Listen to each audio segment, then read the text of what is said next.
Hello, good morning. How are you? Well, today we have another episode of our our Thursday monologues, I would say. And today we will talk about fail and learning. And for example, one of the things I wanted to say today or to make an assumption was that all the time I have been saying what are my definitions for certain words, especially the ones we are talking in every Facebook Live. But today we will not give any definitions because I think you have your own definition of failure, your own definition of learning also. So today I just want to talk about whatever it is for you to fail or to learn, just in a general way, in an abstract way, we could say. So we listen a lot about failure, about learning, and how we should fail fast also and learn from that. But sometimes it's not just about failing, or I don't mean you have to fail all the time. It's okay also to have some successes and to learn from them. So we will be exploring some of those topics. And another thing I wanted to ask you is to check yourself to see if you are ready to fail in whatever you are doing. For example, you may be starting some new activity, um, you may be learning something, how to play the guitar, how to sing, or maybe you can maybe learning how to take an exam, for example. You can also be may not be prepared to fail. And I think we say sometimes, for example, children have no are not afraid of failing or failure. Children are free. Children just want to play, to have fun. And I was thinking about that the other day, and I felt maybe when I was a very little girl, I was ready to fail, and I was ready to to, to make mistakes, to do things in a wrong way. But when I started going to school, I found out failure was a bad thing, at least in the past. In my years at school, being wrong was terrible.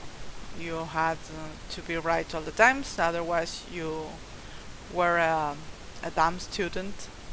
You were sometimes teachers called you stupid because you answer in a bad way, in a wrong way, some of the questions, or uh, they were punishing you sometimes.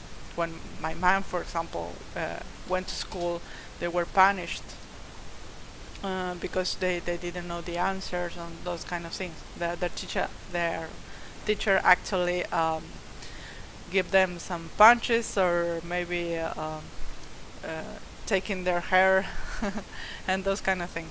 So they were actually punished.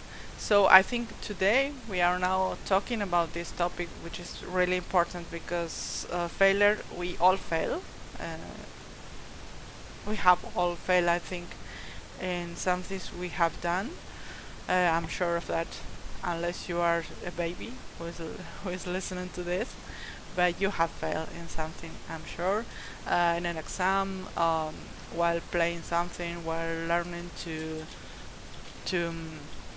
ride your bike or ride your car, your motorcycle. I'm sure you have failed sometime, even if it was a little failure.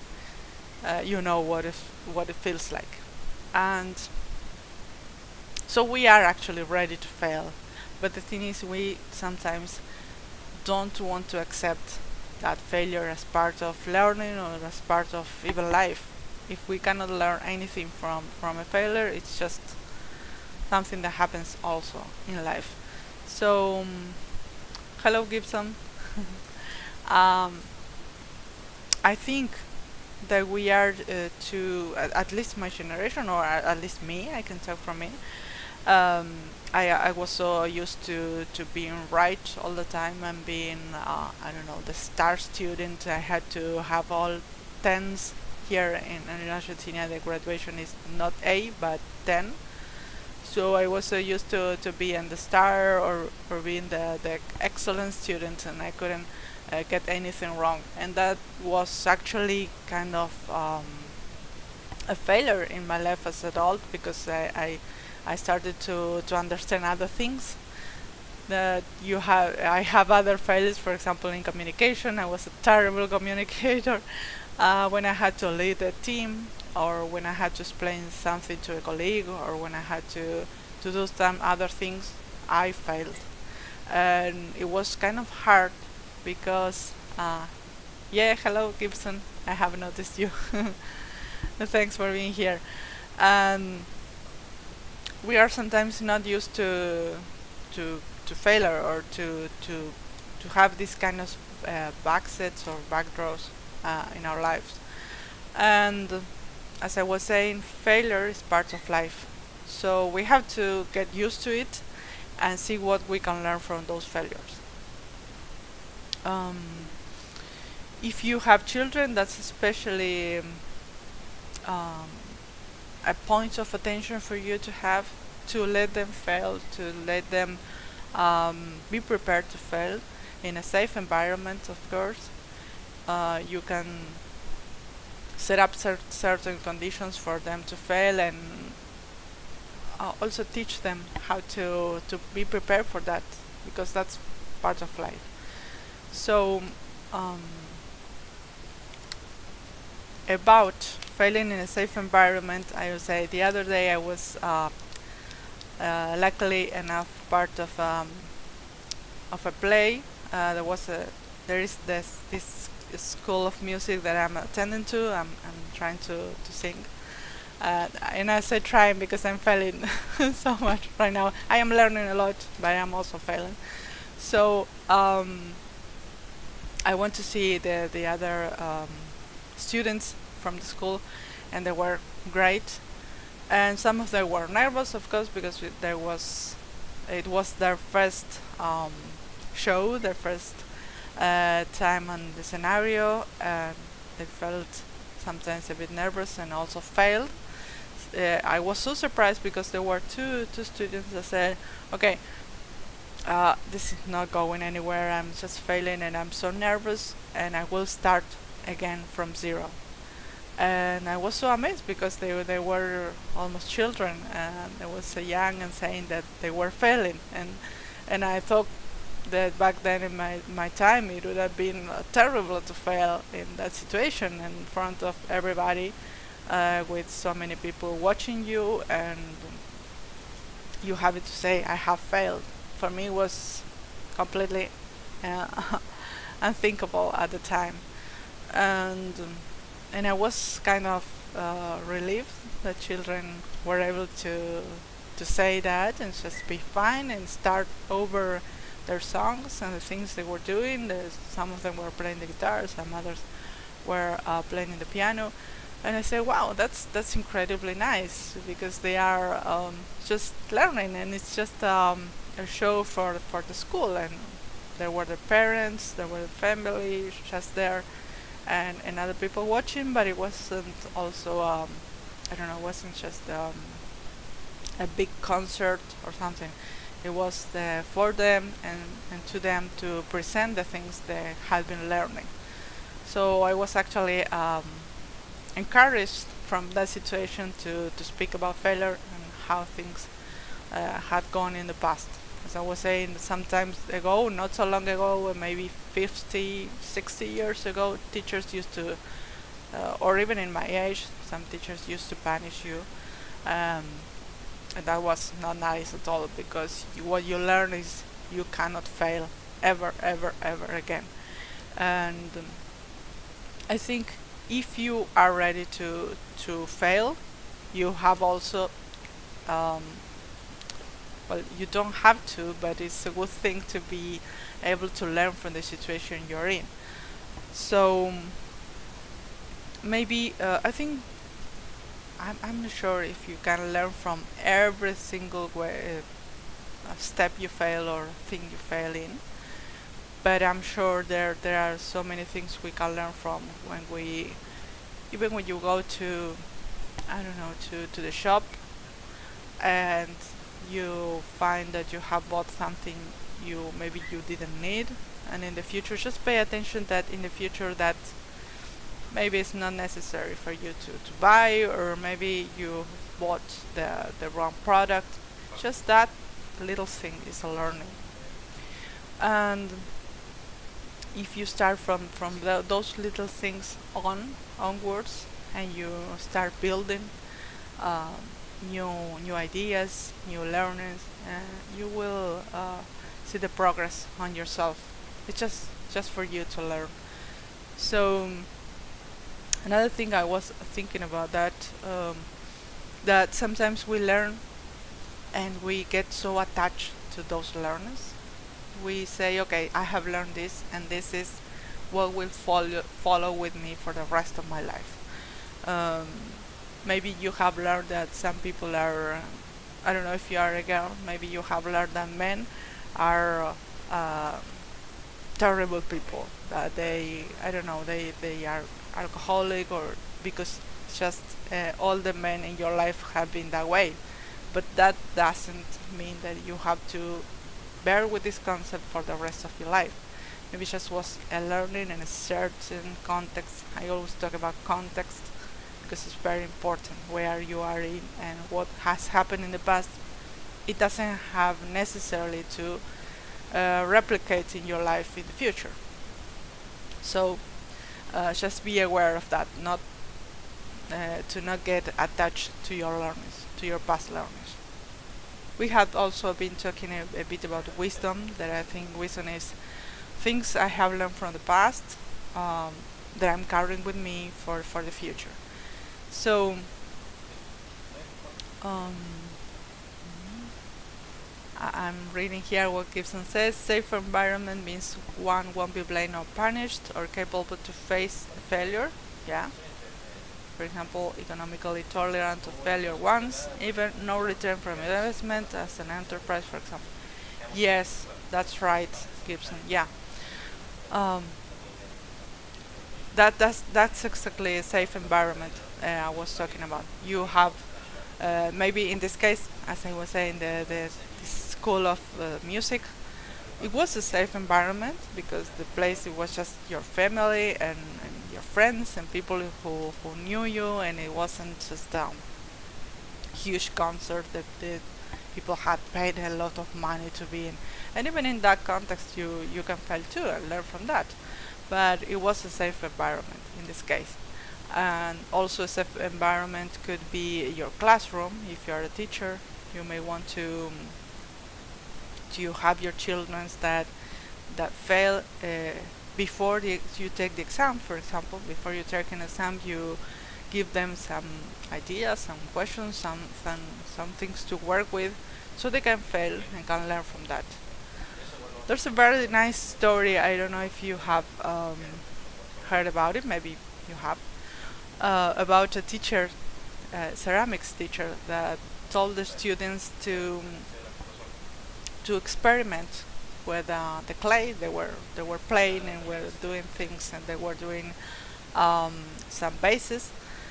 And he told them, "I will grade you. I will give you your points based on the failed material that you bring to me." So there were people who tried to get a perfect base for their teacher to see, and there were other people just were practicing and doing horrible or terrible bases, you could say, from an art perspective.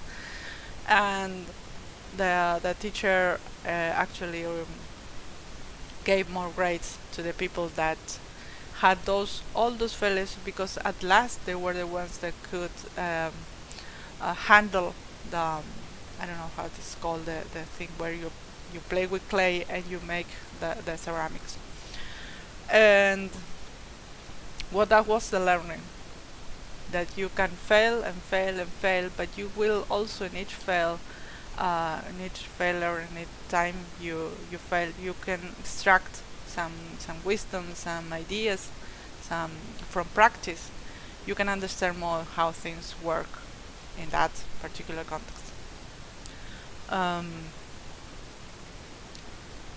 well, in my case, what I've seen is that when I failed a lot, of course, even if I was not allowed to fail, I mean, quote unquote, to fail at school, I have failed in other areas of my life, as I was saying, for example, communication, and I'm still learning, I think, how to communicate better and how to understand myself better, and then try to understand other people too, and how to help them understand themselves. That's my job actually, and I think I have so much to learn yet. And I started just by failing, for doing things completely wrong, things I know I won't do now, or I couldn't do now because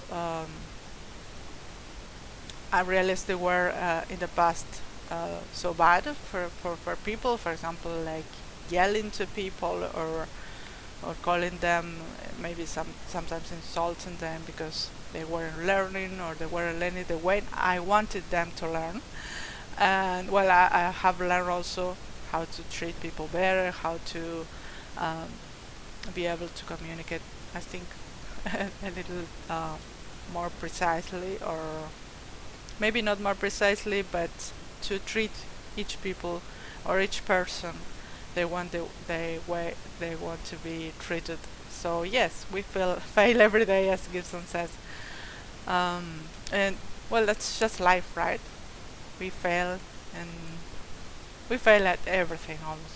Sometimes you can be a great chef, and even your food, um, you can burn your food. Maybe because you are just thinking of something else, or you have a problem. And well, failure is part of our life, so we have to get used to it, and also try to, yes, we try to do the things in a good way, but sometimes we just fail, and that's what it is. So I would like to also, yes, I'm reading what Gibson says here. He fails every day. Yeah, me too. We all fail every day.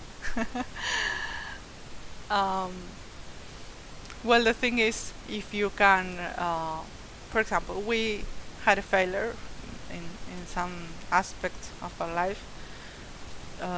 What happened to me the other day was I was delivering a training, and I was talking to people, and I realized I I did something wrong.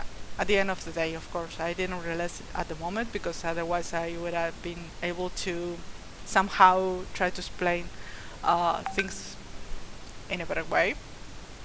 But I realized at the end of the day, and I said, I made a mistake here during the day, and well, what I can learn from that, what would I've done different if I had the chance to do it again. So those kind of learnings, maybe they are not used because you just can't mend the past, but you can use them for the future in a similar context. Because there's also, for example, some other times I have also failed with something, and then I try to apply the opposite thing in another context, and it just didn't work either. So you have to just experience that, improvise sometimes. You say, oh, I have failed with this. What can I do right now to fix it, to make it better if I can, or just experiment with other things. Um, so yeah, you have to enjoy yourself. We are having a great conversation with Gibson here. Yes, we fail, but we have to enjoy, and we have to learn from that, and also learn, as I was saying, from our successes. Sometimes we are successful, and also ask yourself the same questions. What was different in this situation? Why was it a success? Was it because of me, what I did, what I said, or was it because of the context? What was the context? Who were the people working in this thing that helped me success, or maybe that, I don't know, shed the light uh, um, over the thing we're doing? Um, what could I replicate in the future for this kind of thing that I'm doing? Uh, I think that those are great things to take um, into consideration when you are doing something. So I would like to give you with three things. First of all, don't be afraid to fail, because you will. Even if you don't want to, you will fail. It's part of life. And the other thing is, you are not afraid to fail, so what can you learn from your failures? And the other thing, learn also from your successes. So there are three things, three actions for you to do when next time you do something, or you want to learn something, or you just fail in something, and you can learn from that. So, well, thank you, Gibson, for being here. Thank you also, Vanina and Jimena. Thank you for being here. Thank you for your comments. They're actually, it's nice to have this conversation, because otherwise I'm just talking my mind out, and it's nice to know what you think about this. So next time I will be talking about definitions. As I said today, I gave no definitions, but I want to talk about that. I've been thinking some things about that, and I would also love to know what you think about axioms and principles and definitions, and maybe we can interchange some thoughts on that. And I wish you a great week, and see you next Thursday. Thank you for being here. Bye bye.